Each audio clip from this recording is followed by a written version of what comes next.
Hey everybody, it's Brad here at Wild Boys Brewery. I'll kick off this SJ Porr experiment.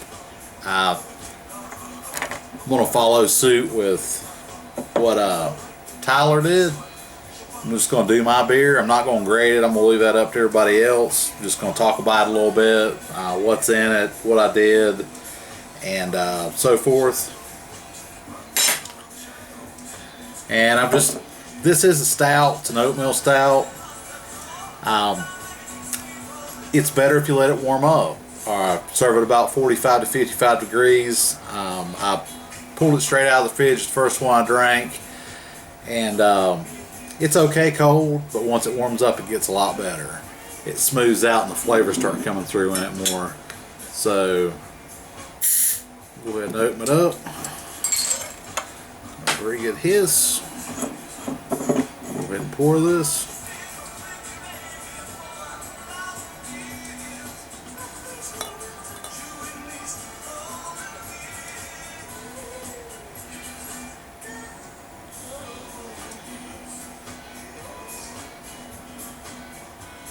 Pour that extremely dark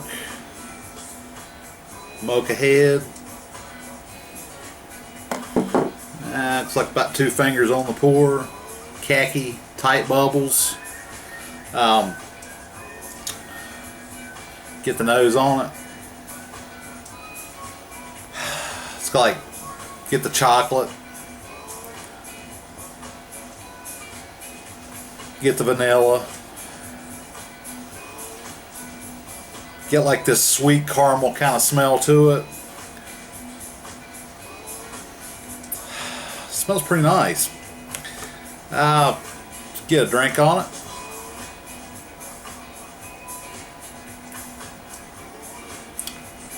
I've only had this one in the fridge for probably about 30 minutes, so it's still pretty warm, just enough to chill it down a little bit. It's got like this real nice smooth chocolate taste to it.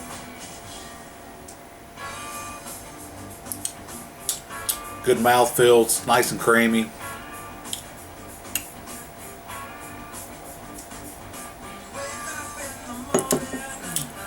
It's good. As far as recipe goes, what we got going on, it's the base recipe plus. I'm just going to go over the whole thing because I can't remember what was put in to begin with and what I did. It's 4 pounds of Canadian malting 2-row, 4 pounds of Maris Otter, 2 pounds of German wheat, 1 pound of black patent malt, 1 pound of flaked oats, 1 pound of Crystal 60, 12 ounces of Victory malt, 8 ounces of chocolate malt, 8 ounces of roast barley, 8 ounces of honey malt, and 4 ounces of carapils for head retention. The total grain bill on it's 15.5 pounds. I mashed it at 154 for 90 minutes, looks like, so I get good conversion. The original gravity on it was 1070.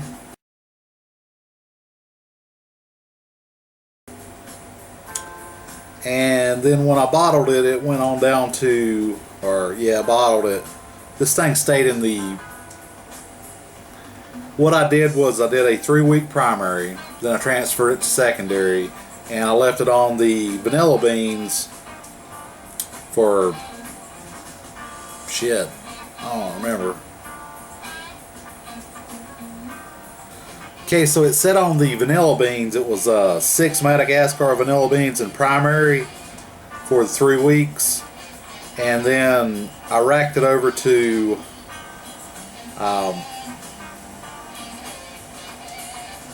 secondary, and it sat in the secondary with the beans still on it for I think another 3 weeks, and then the last 10 days of those 3 weeks I put 4 ounces of cocoa nibs on it, so it only sit on the cocoa nibs for 10 days, and then I racked it to a 3rd fermenter and let it sit for a month, maybe more.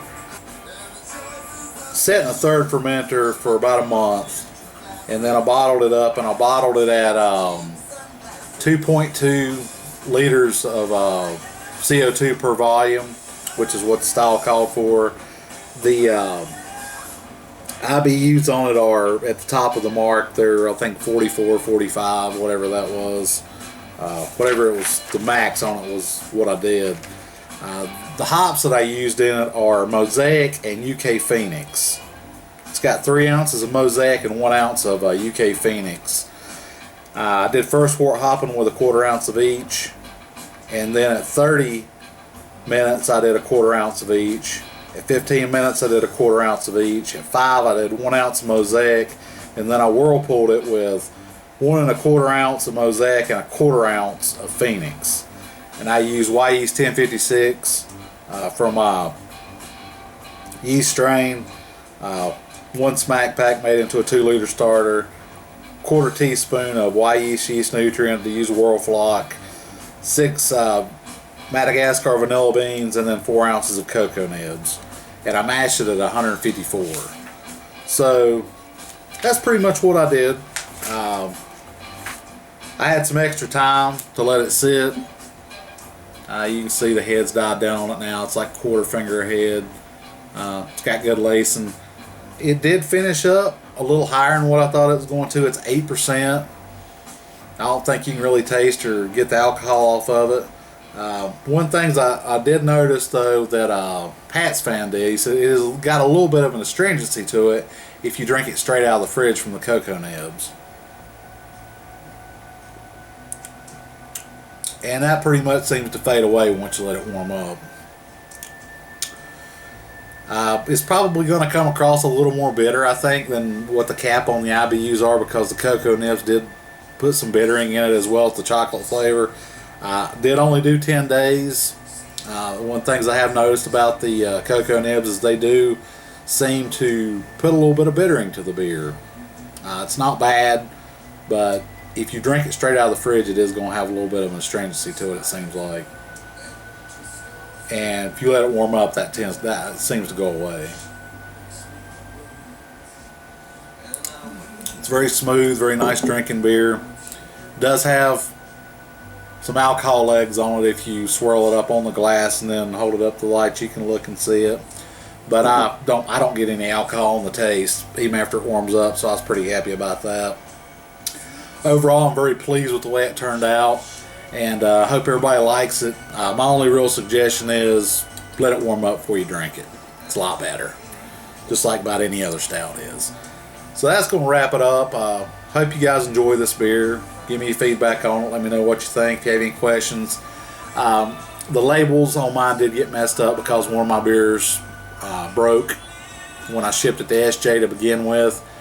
And I know a lot of you guys save the beer labels. So if you do want a good beer label that's not all stained up, send me a private message on YouTube and I'll mail you one out. Just send me your shipping address and your YouTube username, your real name, your shipping address, and I will mail you out a good label. So if you want to keep it, if you don't worry about it.